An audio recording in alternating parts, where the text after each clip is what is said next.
پاک پڑھیں اللہم صلی علی سیدنا و مولانا محمد وعلی آل سیدنا و مولانا محمد بارک وسلم صلاۃ و سلام علیک یا رسول اللہ صلی اللہ علیہ وسلم۔ وضو کے تعلق سے کچھ مسائل پاکی ناپاکی کے ہیں اور وہ ہمارے سامنے روزانہ پیش بھی آتے ہیں، اس لیے اس مسائل کا جاننا بہت ضروری ہے۔ ان میں سے مسئلہ یہ ہے کہ جو رطوبت بدن سے نکلے اور وضو کو نہ توڑے وہ نجس نہیں، مطلب وہ ناپاک نہیں۔ مثلا جیسے خون بہے، تھوڑا خون مطلب نکلا اور وہیں جم گیا اور ہمارے کپڑے وغیرہ پر لگ گیا تو وہ کپڑا ہمارا ناپاک نہیں ہوگا۔ ہاں اگر خون زیادہ نکلا تو کیا ہے، ناپاک ہو جائے۔ اسی طریقے سے یا تھوڑی سی قے مطلب تھوڑی سی الٹی ہوئی اور وہ ہمارے کسی بدن پر یا کپڑے پہ لگ گئی تو وہ کپڑا پاک رہے گا، ناپاک نہیں ہوگا۔ یہ تھوڑی ہے، یہ تھوڑی ہو تب یہ ہے وہ کپڑا پاک رہے گا، اور زیادہ ہوگی تو ناپاک۔ اسی طریقے سے ایک مسئلہ یہ بھی ہے کہ خارش یا پھڑیوں میں سے جب بہنے والی رطوبت نہ ہو، کہیں جب بدن خارش سے ہو جاتا ہے یا کہیں پھڑیاں وغیرہ ہوتی ہیں تو اس میں رطوبت نہ ہو بلکہ اس میں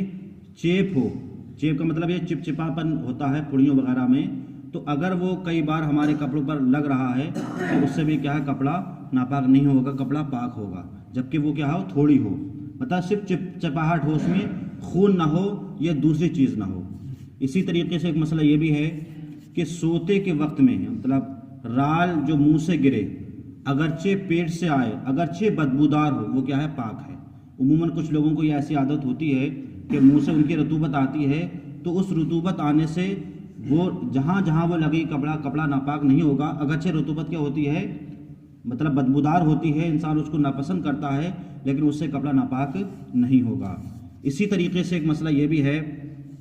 کہ مردے کے منہ سے جو پانی بہتا ہے وہ نجس ہے، مطلب جو انسان انتقال کر جاتا ہے تو کبھی کبھی آپ نے دیکھا ہوا کہ مردے کے منہ سے پانی نکلتا ہے تو وہ پانی کیا ہو، ناپاک ہوگا۔ اگر کوئی انسان اٹھا رہا ہے اور کسی انسان کے اگر وہ پانی آ گیا تو وہ کپڑا کیا ہو جائے گا، ناپاک ہو جائے گا، اس لیے خاص طور سے اس کا دھیان رکھا جائے۔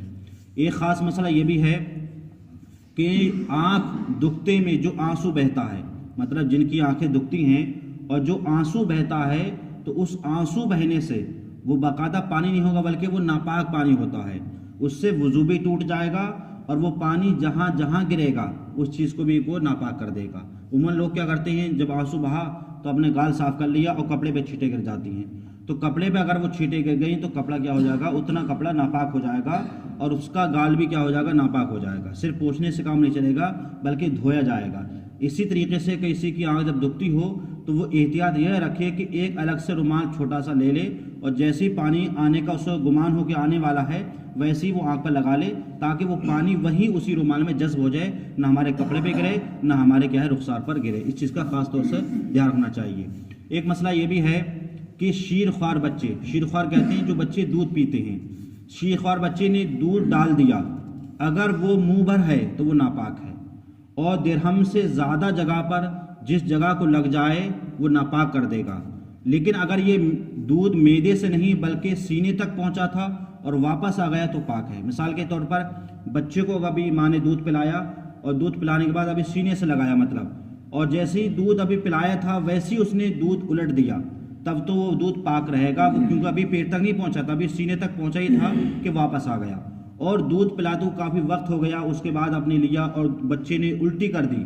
تو وہ جتنا بھی نکلا وہ کیا ہے، ناپاک ہے، اس کو دھونا کیا ہے، یہ ضروری ہے۔